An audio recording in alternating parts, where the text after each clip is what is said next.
Welcome home, friends. I'm Tonya Long, and this is Reset, where purpose meets possibility.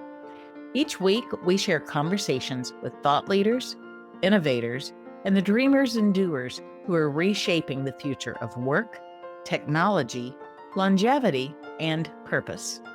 Whether you're navigating AI's impact, reimagining your career, or searching for deeper meaning, you're in the right place.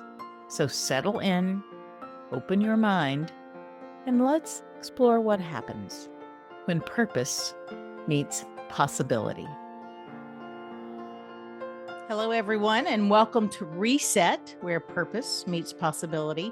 I am absolutely excited and thrilled and a little nostalgic to welcome Russ Elliott to our community and to our podcast.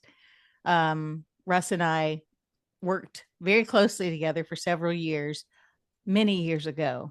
And I love that Russ is one of those people that I still have in my life and have watched him lead transformation.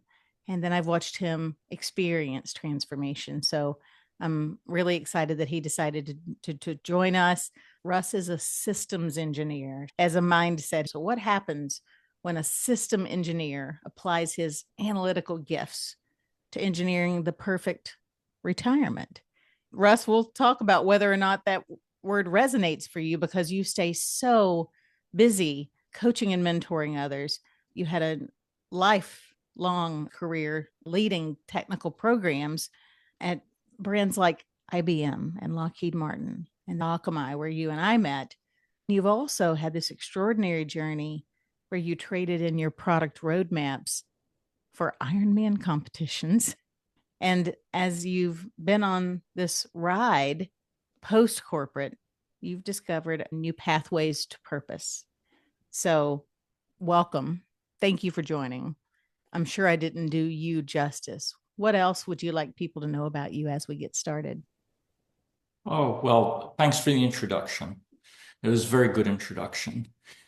Underneath my skin, you'll find IBM and system engineering. Most of the time in my career, I was in various management roles. And this led me in late 2010 to take an 8-week hiatus away from Lockheed Martin and go to Harvard Business School and pursue a piece of the MBA I never got. And that's really what led to my ultimate departure from Lockheed Martin, where I took a package. And instead of stepping into retirement then, I took the opportunity to come back to Boston and worked with a small Israeli company who I knew and was involved in setting up their US headquarters and in mergers and acquisitions. And I did that for 3 years, and I had a very good time with that. Spent a lot of time going back and forth to Israel, trying to relearn Hebrew, made a lot of new friends, both sides of the ocean, and started to make some friends in the greater Boston area, which was new for my wife and me.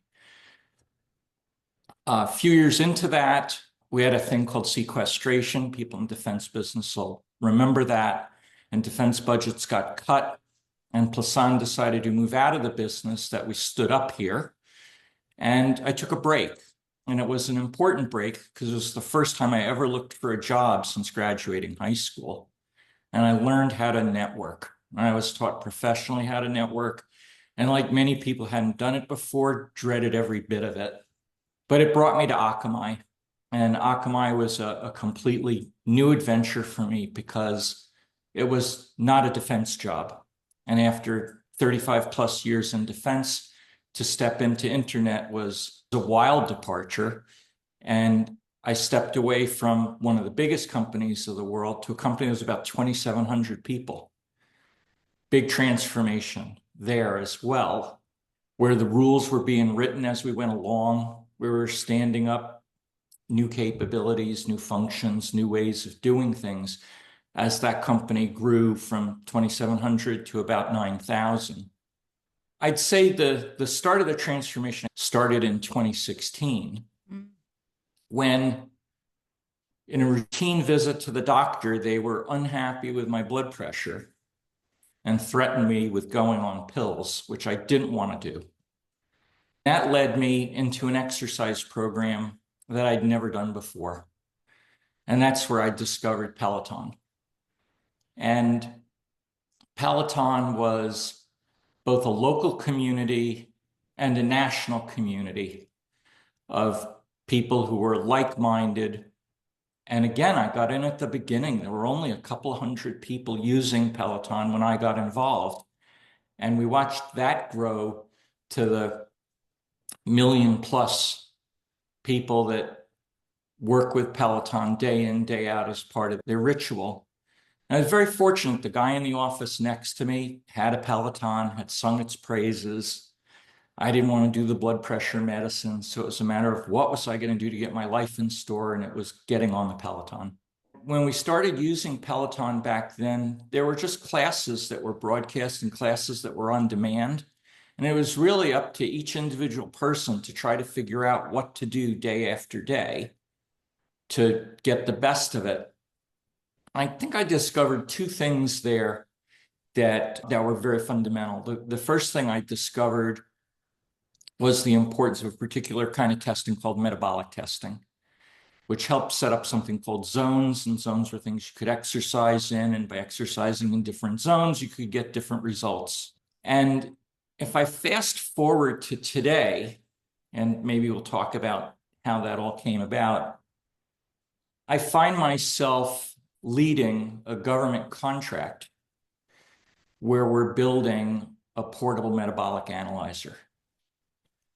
And it really all goes back to when things started with Peloton and when things started with another little system called Whoop. Mm-hmm.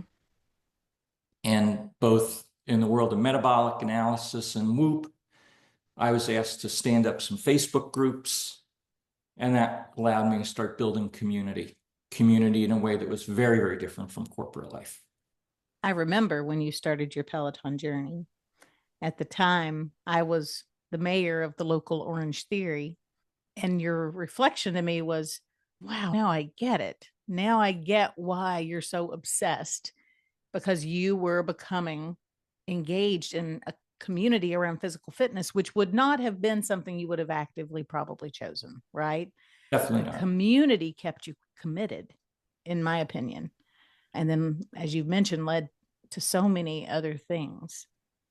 I remember also the analytics has always been an important piece for you. I remember being in Cambridge one week and you were giving me the lowdown on VO2 max testing. I didn't want to go that far, but I think you used the tracking of metrics to turn your physical conditioning clearly around, but then it also changed your mental conditioning, your mental outlook on things. We know exercise produces all those good brain chemicals that put us in a better frame of reference. How did you maintain your journey where you put so much around measurement and numbers and still keep the human on the bike? I think when one advances through corporate life, business life, different jobs, Mm-hmm. many of us get ingrained with the idea of aiming towards goals. Yeah. And doing Peloton classes that were 30 minutes, 45 minutes, an hour, 90 minutes was one thing. But where could this ultimately lead? What would a good goal be besides trying to peel off some weight, trying to get the blood pressure down, and trying to get fit enough so these classes were more enjoyable? Peloton blends good instructors, good music, an amazing machine, the Mm-hmm. ability to ride live with people all around the country at the time. Now it's all around the world. And also do that on demand. So do that live and on demand. It was very exciting, but where could this lead? And one of my good Lockheed Martin friends was a very avid cyclist. Mm-hmm. And I said, what should I set as a goal that I should aim for with this? And I said, the instructors occasionally talk about this ride out to Montauk Point from New York City, and it's about 100 miles. Should I try and ride this thing 100 miles? And he said, well, you could try that. And I said, well, how do you do that? And that's set on a path to do 25, then do 50, then do 75, and then do 100. And by the summer of 2017, I did manage to ride the thing 100 miles. And I did it with some recorded classes, and I ended in a live class. And it was all very carefully planned, and I got through it and I did it. And then it was a matter of what would the next goal be? And the metrics were important because they allowed these goals to be attained. It just couldn't have been done without it. And that's before I discovered the importance of nutrition and fueling. So sort of just grunt it out with a banana here and there, get through it. 5.5 hours later, 5 hours, 15 minutes later, it was done. But now you've systematized it and continue to refine your system. So I want to bring a little visual from our past. Do you remember this? Oh, definitely. You gave me this book. Gosh, it's been almost 10 years ago as I think about timing. The Phoenix Project is all about systems thinking, planning, and organizational alignment, which is what you and I spent our lifetimes doing career-wise. This was such an important book for you at the time, and I wanted you to know I still have it. I think it is part of who we are in terms of designing systems around our professional endeavors, our leadership endeavors, and our personal lives when we're trying to meet a goal or invest our time in objectives that are working for us. So the Phoenix Project is about systems thinking. How did that and your engineering background help you meet life's unexpected turns? Like when you pivoted with your physical conditioning and training, like your change from corporate to consulting. How did systems thinking help you move toward success? It was pretty simple. As I moved past the 100-mile ride, we got into COVID. Yeah. And just prior to COVID, personal trainer I was working with suggested you had to think about riding outdoors and pushed pretty hard. We were never going to ride outdoors, but COVID let us ride outdoors with an amount of freedom that we couldn't before. The systematizing of moving from the indoor bike to the outdoor bike, where the indoor bike was classes, guidelines, numbers. How can we transform that to an outdoor experience where you're dealing with weather, incline, turns, traffic, and things like that as well. And it was pretty simple. We just made sure the bike had all the same numbers. And we kept track of the same numbers while we were riding outdoors as indoors. And then started to apply that into these half Ironman relays. Yeah. So that there would continue to be goals and continue to be training objectives to keep everything moving. And it was sort of also about that time that I got asked to get involved performing metabolic tests on other people. And now I had the task of having to interact with new people who would come to the home. They'd either go on the bike or the treadmill. I'd attach some equipment to them, walk them through what I expected of them, and I'd have to coach them through this test, very hard test that takes about a half hour, and be able to explain to them at the end with numbers, with graphs, exactly what it meant, and then what they should think about doing going forward to get the most out of their exercise program. And I think that was a pretty important aspect of me getting ready to break out of corporate, because I would do this in spare time and on weekends. The people got a lot out of it. I got a lot of thank you notes, and the company that I was helping out by doing the testing really embraced me for the amount of effort I put into doing the work with these athletes. So there's systems thinking in there. I hope you hear it. I haven't tried to make it technical. There is. And there's a thread of you always associating with excellence. IBM, Lockheed Martin, Akamai, all excellent companies to do big, important global scale things. And then what you just described, bringing you into physical excellence, working with athletes on what I want to call elite level testing, but you weren't an elite level athlete when you started this. You were just a man approaching his 60s and wanting different conditions in your life to be better, sleep, those kinds of things. I don't think you would have forecasted where you've come to in your journey with exercise, and certainly the community that it has given you. But the truth is, you've built it by bringing all these elements into your life that are different.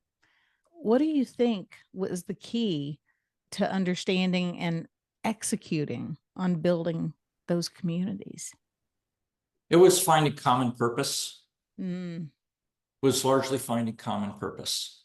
And initially that came from working with another group of people that ride bikes, from the personal trainer who were also doing these half Ironmans. And then drawing other people in that I knew who rode bikes, and setting up a bit of our own group, and then participating with other bigger groups of people who were much further along than we were back then. And then it involved meeting some of these people at these events, whether they were the half Ironman events or there's another set of events we do called Hincapi. And the common thread there was people who also rode Peloton. Mm-hmm. So going away from just meeting people, say in the studio or on the screen, but in real life on outdoor bikes doing events. That was a transformation. I mean, the first one we did was down in Greenville, South Carolina, where there were 55, 60 of us, all who came out of the Peloton community and were now also riding outside. It was pretty cool. Mm-hmm. I remember one of your first trips to New York. You live in the Boston area, and you made a pilgrimage to New York and have done it many, many times since. Lots of times. But the first time we do things is often a memorable milestone. And I look back, and it was your commitment to your community, the enthusiasm, and then the value that you gave others in taking what had been your professional acumen, but applying it to this new phase of your career. Let's talk about that transformation and transition between your corporate career and this new personal life that you've embraced.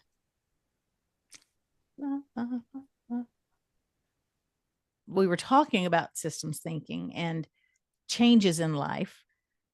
Russ, coming out of a corporate environment, which many of us have done in the last couple of years, is not easy because we are ingrained with 30 years or more of patterns. What was the biggest challenge that you faced when you started, when you made the choice and decided to transition from corporate environments into more privatized consulting and mentoring work? What was the biggest challenge you faced with the transition?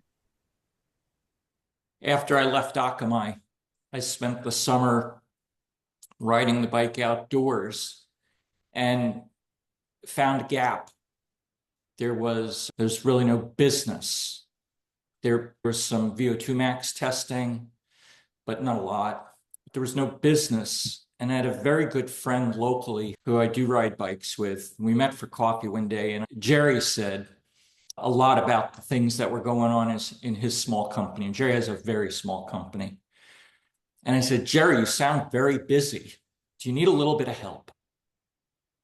And Jerry had an idea for a new startup. And he said, do you want to get involved in this? And I said, yeah, okay, let's try it. For about 9 months, Jerry and I started to build up this new part of his little company. And I had never worked in a startup. It was he, 2 other guys, and me trying to make this thing go. And I found it extremely frustrating because there was very little structure. There was no funding. The customer demand was up and down. It was based on some government work that had been done before. And I remember 9 months later sitting at coffee with Jerry saying, Jerry, I'm going to pull the plug on this. This is not for me. I'm not going to do it. I wish you luck. That business is successful today. it did take off. And maybe if I'd been patient for a while longer, I would have been part of it. It wasn't my thing anyway. It was a good thing to do for 9 months, but I wanted to step away again, retire again, and focus more on training for the bike season and see what that would bring. I found that little startup activity a bit frustrating, and because it was so startup, it was different than working with Whoop or the Metabolic Analyzer Company, which both of them were established. They had some client base. There was a large user base. This other thing was just much too small, much too small. It's hard. I learned a lot. I learned a lot, applied a lot of what I learned at HBS, met some neat new people, but it just wasn't for me. Do you feel like in moving from more corporate level roles to more consulting roles, small startups, companies like Whoop, did you have to redefine success? You're very goal oriented. You're very measurement driven. So did you have to change what success means for you? I don't think I was able to do that. Okay. I remember when we put the business plan together for that startup, there were goals, there were measurements. There were times when we had to stop one thing and start another. It lacked the level of organization and regularity that I knew could work. It was just foreign to the other people doing that. And as much as I enjoyed being part of it, the frustration outweighed it a little bit, like the commute to Boston finally was enough to call it quits with Akamai a few years before. And I wasn't getting any younger, so I just wanted to do things where I could add value, where the things I'd learned could be applied in a good way and make a difference. And I guess I was very lucky because it was only a few months later when an old Lockheed Martin friend reached out to me and talked to me about something they needed that he was asked to propose. The solution wound up being a group of retired Lockheed Martin people. I was really lucky when they said, hey, would you take the lead of that thing? And for 2.5 years, probably had the best assignment of my life, 10 to 15 hours a week, big corporate environment, being asked to solve problems nobody else wanted to solve with a group of people that similarly minded, similarly aged, all retired, where the work we did was respected, valued. We met lots of new people. It was in an entirely new part of the company for all of us that worked there. And it was a fabulous time, just absolutely fabulous. And it allowed us at home to do what we wanted and allowed us to do at work what was needed on a schedule that was really, really good for us too. I remember that project. And without saying too much about it, what I would reflect on is that you pulled together a community because these were people who had previously worked together. You were known quantities for each other, and you leveraged relationships to basically, in my words, execute on your highest purpose and calling from a corporate perspective. And that's what made it so beautiful, was because you were able to structure it. Other people who are listening might think 15 hours, what can you get done in 15 hours? I would suggest when we only have 15 hours, we focus on the things that matter most and what we're supposed to be doing, not all the other things that tend to get pulled into large organizational structures that you and I led.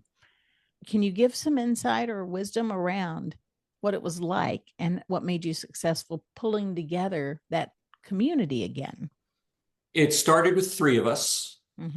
And the 3 of us from the beginning really had all worked together. Okay. In prior renditions, both of the guys who were involved had worked for me in capacities that were similar to what we were being asked to do. But we didn't report at the level we reported here. Here we were reporting, in essence, to a division president, working on problems he needed solved that none of his staff really could step up to because it would have meant dirty laundry. The most challenging thing we had to do was to make the people we were helping within this segment of the business feel comfortable, that we were sort of from headquarters and here to help, but not in a bad way, like internal affairs, even though a lot of the work we had to do was internal affairs light. Then we got a very challenging assignment with a big potential partner to Lockheed Martin. And we knew who the right people were to get involved in that. And we'd worked with them before. We brought them in. And that's what rounded out the team. At any given time, we had 4 to 6 projects going on. They spanned everything from trying to understand a market to get into, to being successful in the market and getting out of the market.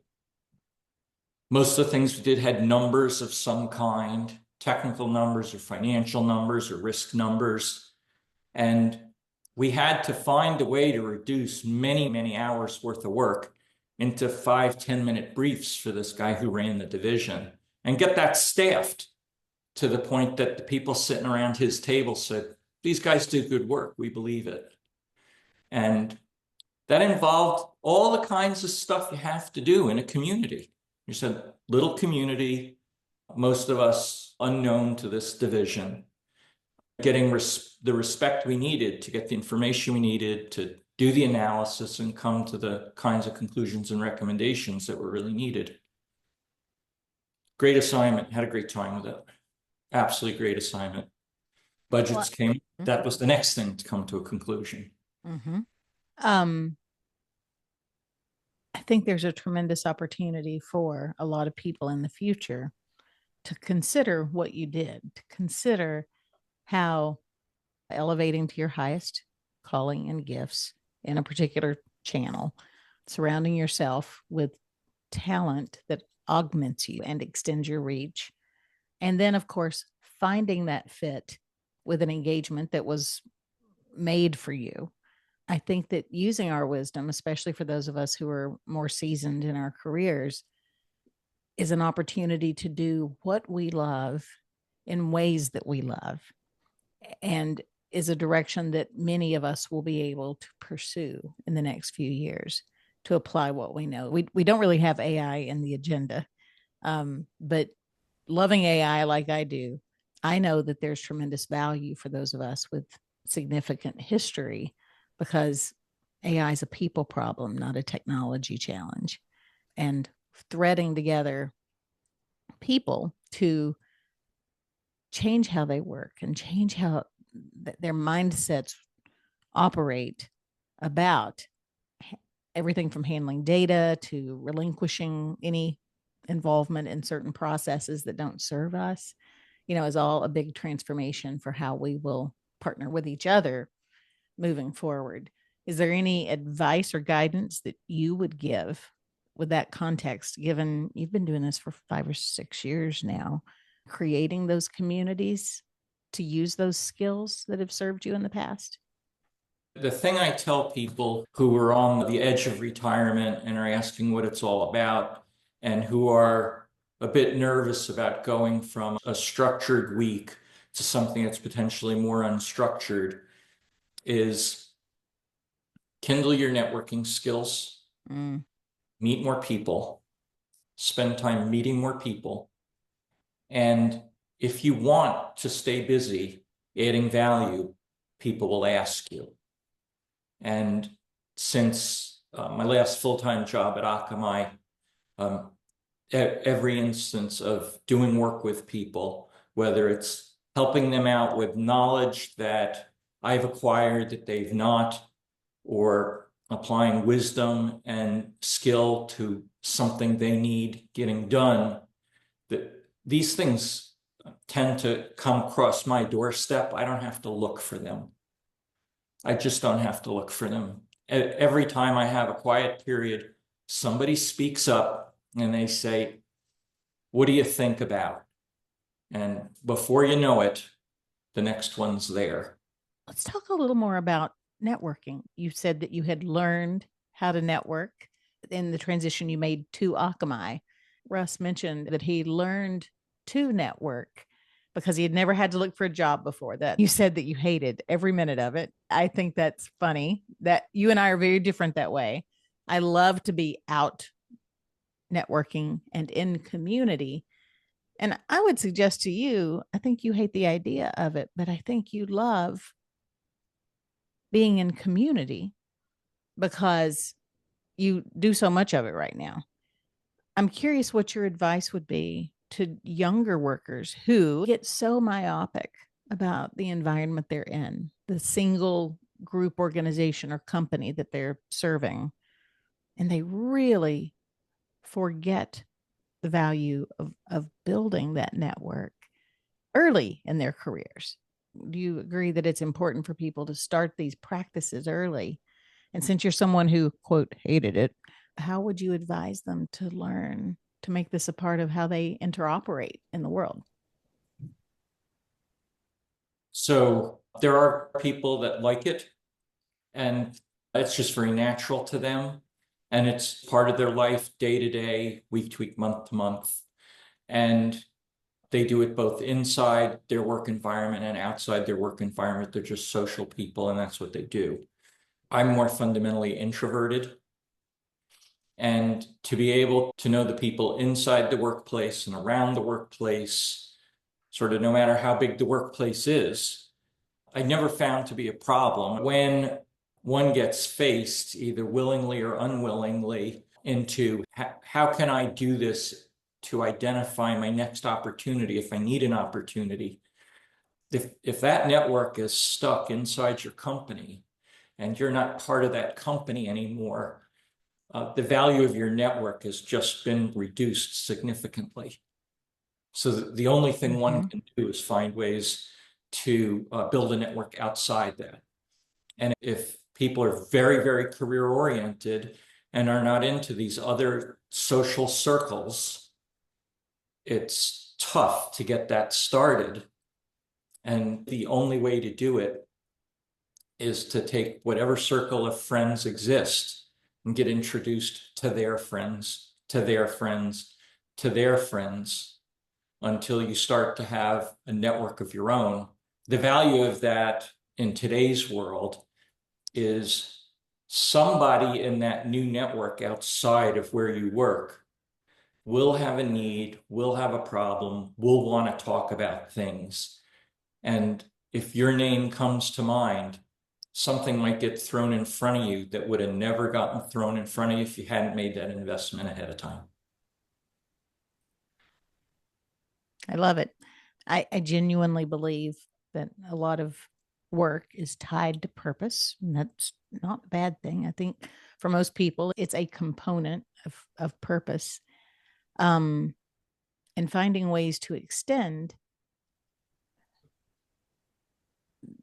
the universe, the population of who you can engage in work-related topics with just brings a richer fullness to what we can do. I Airstream, and you might be surprised if you don't know anything about Airstream. There are a lot of people wired like me who run Airstreams, mechanical, planful, love the outdoors, things that don't necessarily always go together.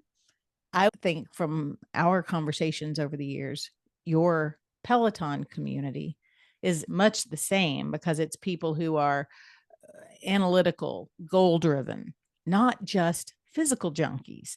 They are also very analytical about how they approach the investment of their time. Is that fair? Very fair. And I think that finding those networks keep us committed to those other things that extend our lives, extend the value and the breadth of what we do and what we get involved in. For you, it created a complete physical transformation of who you are. So moving into this new era for you, you created a community. Networking was a big piece of that. We talked already about your pilgrimage to the Peloton headquarters the first time and many times since. But creating that community in lots of ways really shifted your life, your outlook, your tenacity, for non-technical problems. So how has physical transformation influenced your life in the last 5 or 6 years, since that's been such a big part of what you do? So the first year that personal trainer got me involved in half Ironmans, I was going to do one and wound up doing two. Got through them, was pretty happy with that. I saw the value in every fall deciding what the next year is going to look like. And what that meant was, what events are we going to leave the home to go do, whether it was a studio event or an outdoor event? What were those things going to look like? When were they going to be? And one of these first years that we set that up, we were coming back from downtown Boston, and my wife said to me, "You got a lot of stuff you're going to try to do next year. You think you ought to get a coach?" Because I had never had a coach before. And I knew one of the Peloton instructors had a coaching business. So I got involved with that. I did hire a coach from that guy's company. And what happened then was meeting a whole bunch of other like-minded folks from around the country that this coach was working with. And we would meet up a few times a year to ride together outdoors with the coach. And all of us had these different events. So there was a lot of chatter amongst us about how are we getting on with the stuff the coach was asking us to do. And the net result was this one year where there was these 5 big events, I did manage to get through them all. And I don't think I could have done it without coaching, and I couldn't have done it without the new community. And there are several people from the new community who, it turns out, are local, who were not part of my little group. And now they're very core people in our life. Very, very core people in our life. One of the things that occurs to me is that you also pulled your family into these communities. Your wife, Audrey, rides now, didn't ride at all before, as I recall. You guys met your son, who lived in Manhattan at the time, to some of your Peloton headquarters rides. So this transformation and the building of your community wasn't in isolation. Your family was involved.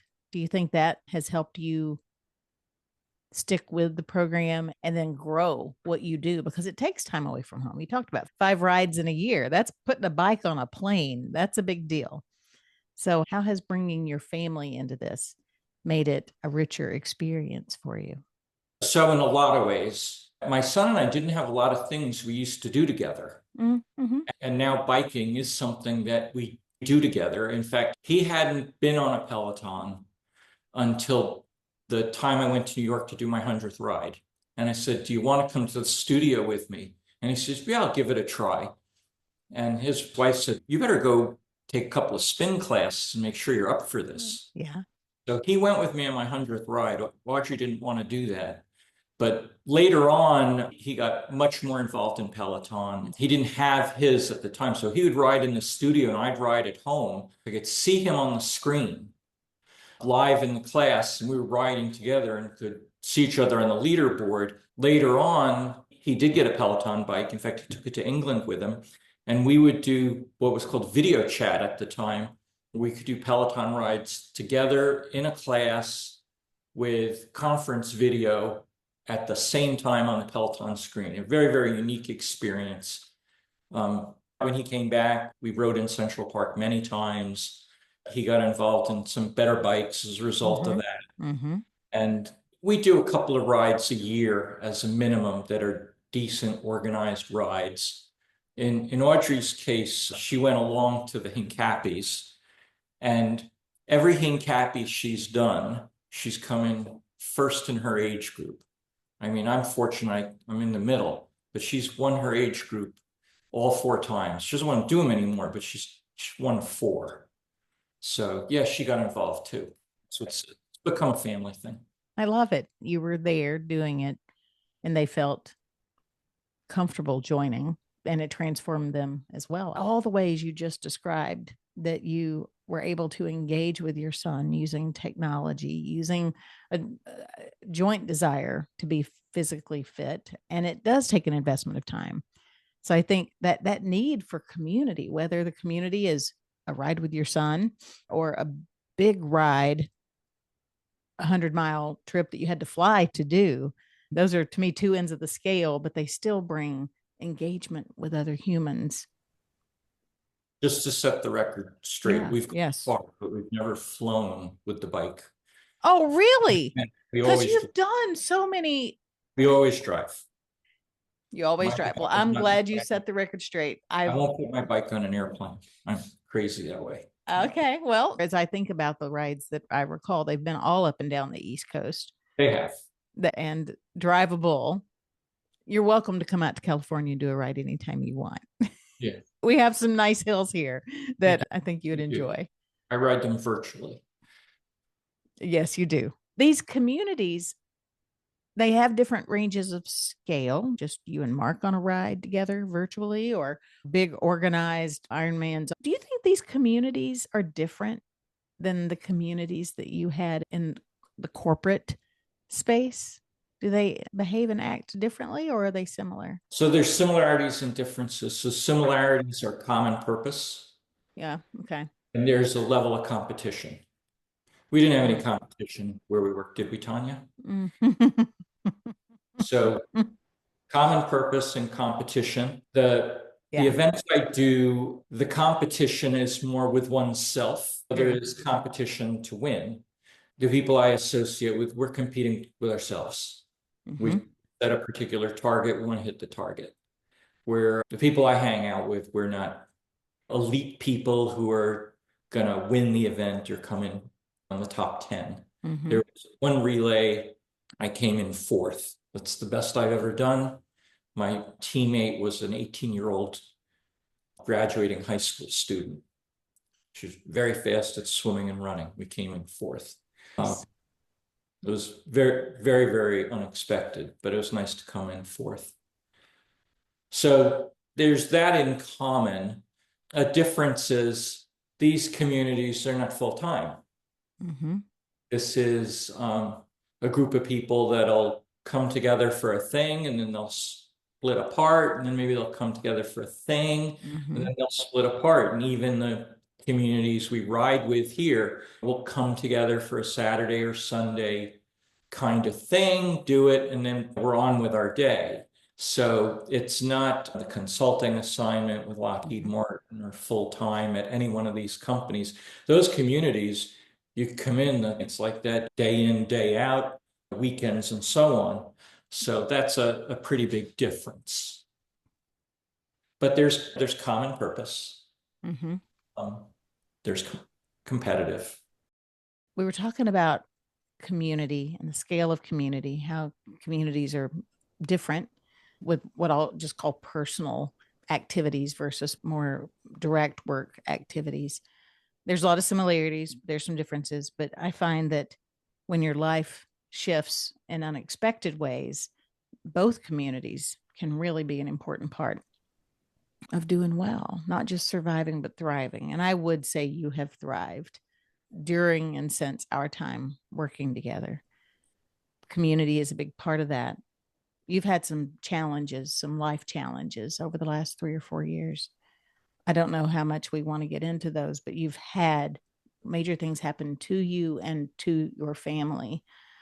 How did the communities help you move through those moments? Because those moments are so impactful and you don't go through them as an island. Did those communities support you through those challenges that you've had? Yeah, in significant ways. In November of 2019, I got diagnosed with prostate cancer. And one of my close colleagues from the WHOOP community is a guy I knew had prostate cancer earlier in his life. And he was the first guy I called. I said, so I got this diagnosis and I'm about to enter a new chapter. What do I do? And that long-standing relationship, which was entirely networking based, Yep. was very, very valuable in setting the course for how the treatment went, where the treatment was, what the treatment was, and then moving into the recovery stage, because biking was very central to what I do. And treatment for this is you're off the bike for 12 weeks. So what do you do about that? And so what does it matter? It mattered because there was an event. In fact, there was a series of events that I had to find a way to train through those 12 weeks without, quote, getting on the bike. I mentioned my buddy with the small business. And I said, I need to do something like put a chair behind my Peloton so I can still train. And he loaned me a thing, which led to modifying the thing. So it was a bit of engineering.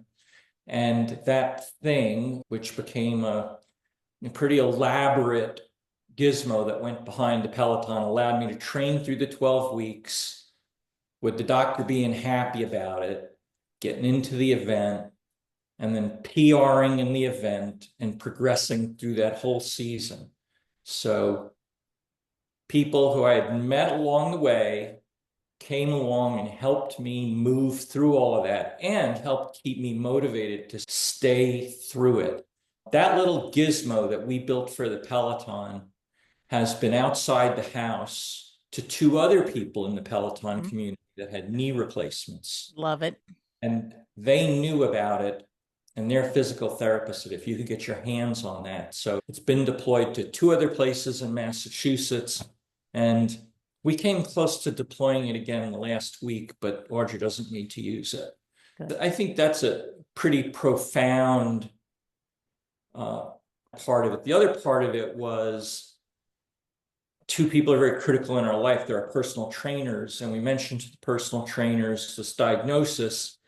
And I said, can we shift the training to prepare for what bits of my body are going to go away and what I'm going to need? And they did that, but they did something even better. They introduced me to another client of theirs who's the chair of the Boston area prostate cancer support group.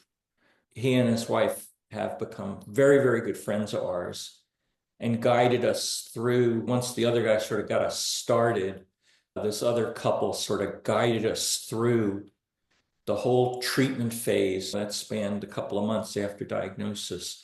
So you never know who you know is going to know somebody who's going to need your help you. And this couple calls me every once in a while and says, we got a newly diagnosed person. They're thinking of using the same doctor you used. Would you be willing to talk through your experience? So I've met another handful of folks who had to go through what I went through. And what they particularly like about the advice I give is pay attention to pre-op physical fitness, because it will shorten your recovery. Yeah, we've had that conversation recently. I look at my friends who had children, and the women who trained had much easier birth processes, were on their feet, running around with a baby on their hip much more easily. Recovery, in my mind, is directly linked to how well we're conditioned. You don't have to be an elite athlete to be better conditioned. And I think the communities you've been in have supported that. I love that they have supported you, but you are also a giver. You're a resource for people. I've brought people to you who are starting this journey. So having people know your story and that you are a resource who wants to help others with information, more than advice, it's information. This is what you've experienced. I think it just further builds your community. You wouldn't think about a community around prostate cancer, but it's a gift to people. Prostate cancer doesn't affect me directly, but it affects the men in my life. And knowing those stories and being able to help people get to the right people, it's at the heart of networking, whether it's about physical conditions, work conditions.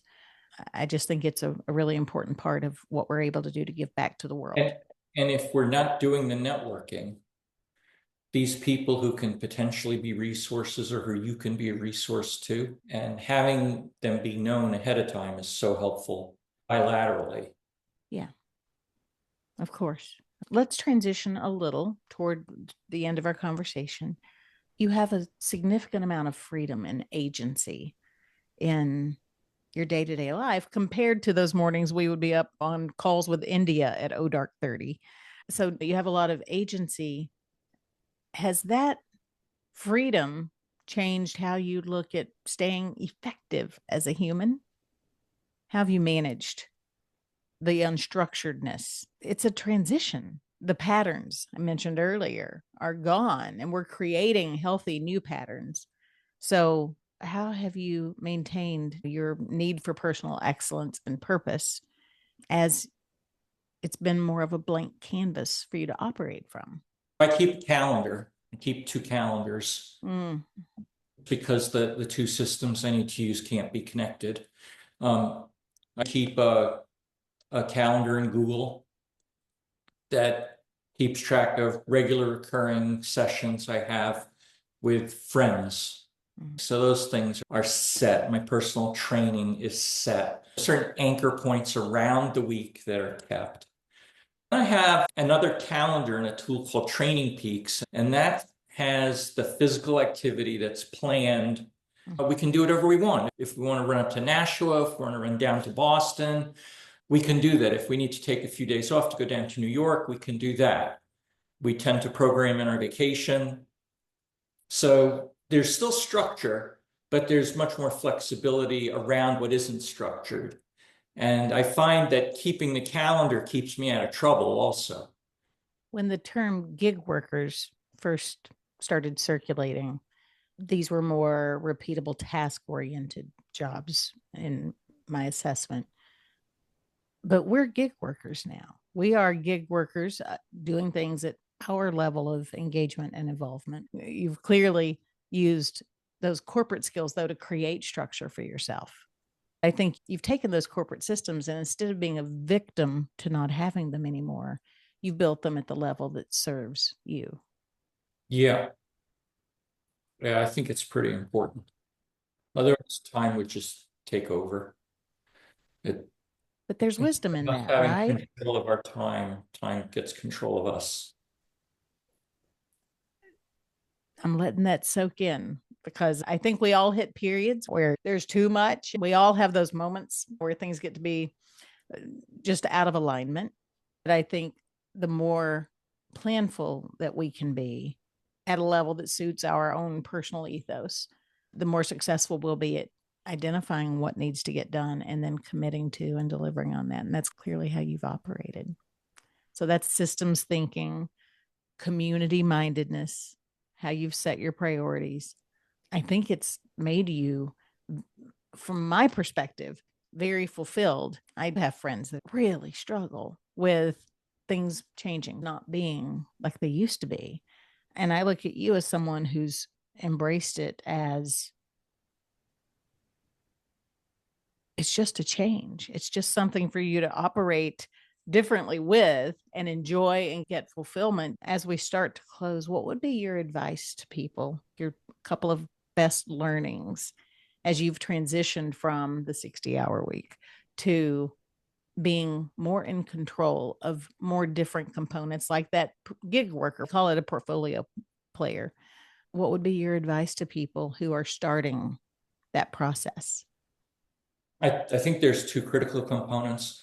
One of them is if you're not in touch regularly with people who know more than you know about a particular thing, find those people and stay in touch with them. And if they will teach, mentor, guide, critique, allow you to bounce ideas, keep doing that, because there will always be people who know things in subject areas you want to know about.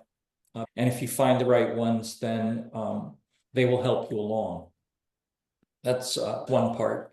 The second part is stay attuned to people who need what you have to offer, and make sure they know you're available and be available to them when they have a need, and be sensitive to what those needs are. And if you sense a need and they can't articulate it, spending a little bit of time helping them determine they have that need, finding ways to fulfill that need either directly or through another channel. I think they're the two key ones, in my opinion. And I think that transcends corporate and post-corporate or work to non-work life. I like them. I think that's wonderful. So in that vein, because you talked about engaging with others, letting your story be known, being an expert and a resource for others, how should people reach out to you and get in touch with you if they have questions about anything you've spoken about and would like a connection point for a resource? I think very important to reference this content, because I wouldn't recognize their name. I think it's important to reference the content and what part of the content resonated with them or they'd like to have more engagement. So that's very important. And then I prefer for professional work like this that we use LinkedIn, and it's easy. It's R.W. Elliott. LinkedIn.com/IN/RW Elliott will get to me. Reach out to me on LinkedIn as long as there's reference to this and what resonated, then maybe we can find a way to have some dialogue. And if I'm overwhelmed, I'll tell you. Perfect. You've set clarity, intention, boundaries. I think they'll appreciate the guidance you've given and how you framed it. So thank you. Well, wonderful conversation. Such a journey that you continue to be on. I don't think your quote retirement, we've got to find a better word, but I don't think that your retirement is slowing down at all. I think your life is picking up just with more choice. And I think you are a role model for many of us in looking forward to the future. Is there anything that you would want to share before we adjourn? No, I appreciate the time. Thanks Wonderful. for giving me a platform to share a little bit. Wonderful. We'll put your contact information in the show notes and have you on again in another year or two to talk about where you've been. I think it would be interesting to follow up because you really are charting a course for the future with intentionality, not rigidity, just intentionally seeking ways to connect, be in community, and that community opens up new offerings for you to do what you want to be doing with your life. And that's wonderful to see. Have a wonderful day, everyone. We will see you next time on Reset, where purpose meets possibility. And we appreciate Russ Elliott for joining us today. Thanks, everyone. Thanks for joining us on Reset. Remember, transformation is a journey, not a destination. So until next time, keep exploring what's possible. I'm Tonya Long, and this is Home. This is Reset.